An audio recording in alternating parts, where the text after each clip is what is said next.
یہاں سے رخصت ہوں گے تو کیا ہم قبر میں جا کے مستریحون والی زندگی گزاریں گے یا پھر کائنات ہم سے جو ہے نا خوشی محسوس کرے گی مستراحون من والی جو ہے نا زندگی گزار رہے ہوں گے؟ اس لیے ہمیں سوچنا چاہیے کہ جو بقیہ وقت ہمارے پاس بچا ہے، یہ ہر جانے والی میت ہمیں یہ میسج دے رہی ہوتی ہے کہ آپ اپنے عمل سے ایک کتاب مرتب کر رہے ہیں، یہ کتاب قیامت والے دن آپ کو دائیں ہاتھ میں ملنی ہے یا بائیں ہاتھ میں ملنی ہے، اس بارے میں ہمیں سوچنا ہے اور بقیہ زندگی کے بارے میں ہمیں توجہ کرنی ہے۔ قاضی عبدالرشید صاحب یہاں پر موجود ہیں اور وہ تھوڑی سی بات بھی کریں گے اور اس کے بعد جنازہ پڑھائیں گے۔ بے شمار ایسے یتیم بچے ہیں اور ان کی تعداد سینکڑوں کے تعداد میں ہے کہ ان کے لیے ماہنامہ ہر مستقل ہر مہینہ وظیفہ مقرر کیا گیا تھا۔ ان کے اسکول اور کالج اور یونیورسٹیوں کی فیس، بہت سے بیوہ خواتین ایسے ہیں کہ ہر مہینہ ان کے لیے راشن اللہ ان تمام بیٹھیا۔ اس درویش نے کہا میں بھی جاگیردار ہوں۔ اس نے کہا تو کہاں سے جاگیردار ہے؟ اس علاقے کے جتنے جاگیردار ہیں میں سب کو جانتا ہوں۔ کہا نہیں میں بھی جاگیردار۔ کتنی زمین ہے تیری؟ وہ درویش کہنے لگا تیرے برابر، یا ہو سکتا ہے تجھ سے کچھ زیادہ ہی ہو۔ اس نے کہا میرے برابر کیسے؟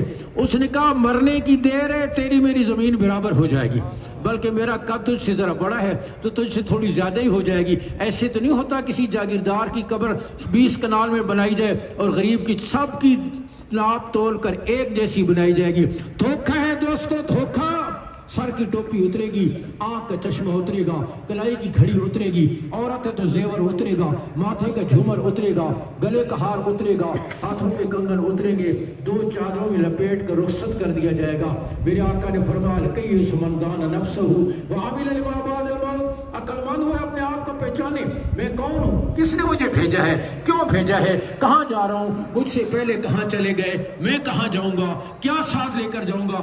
میں اور آپ اس سفر کو سوچیں، اس وطن کے لیے تیاری کریں، ساتھ جانے والا سامان جمع کریں اور اپنے پیچھے صدقہ جاریہ چھوڑ کر جائیں، جیسے مرحوم عباسی صاحب اپنے پیچھے بے شمار صدقات جاریہ چھوڑ کر گئے۔ رخصت کرنے کے لیے ہم یہاں جمع ہیں۔ کافی گفتگو ہو چکی ہے، وقت کم ہے۔ میرا ان سے دیرینہ تعلق ہمارے اس علاقے کے علماء کے جرنیل حضرت مولانا محمد ادریس حقانی صاحب کے واسطے سے ایک دیرینہ محبت کا تعلق رہا ہے۔ یہاں ان کی خدمات کو ہمارے محترم شمس الرحمان سوادی صاحب نے، حضرت مولانا شیرازی صاحب نے، مولانا ادریس صاحب نے ذکر فرمایا۔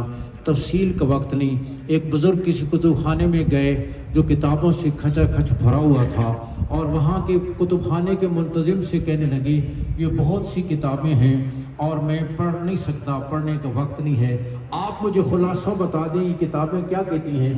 اور وہ خاموش ہوئے تو کہا میں آپ کو بتاتا ہوں کہ یہ کتابیں کہتی ہیں کہ ہم اچھے انسان بن جائیں۔ ان ساری لائبریری کا خلاصہ یہ ہے ہم اچھے انسان بن جائیں۔ ان کی کون کون سی خدمت کا ذکر کیا جائے، ایک گلی کی خدمت سے لے کر مساجد کی خدمت تک، اسلامی نظام کی نفاذ کی خدمت تک۔ حضور اقدس صلی اللہ علیہ وسلم نے فرمایا مبارک ہو اس شخص کو جسے اللہ خیر کے لیے کنجی بنا دے، شر کے لیے تالا بنا دے۔ اور عباسی صاحب بالکل یہی تھے، ہر خیر کے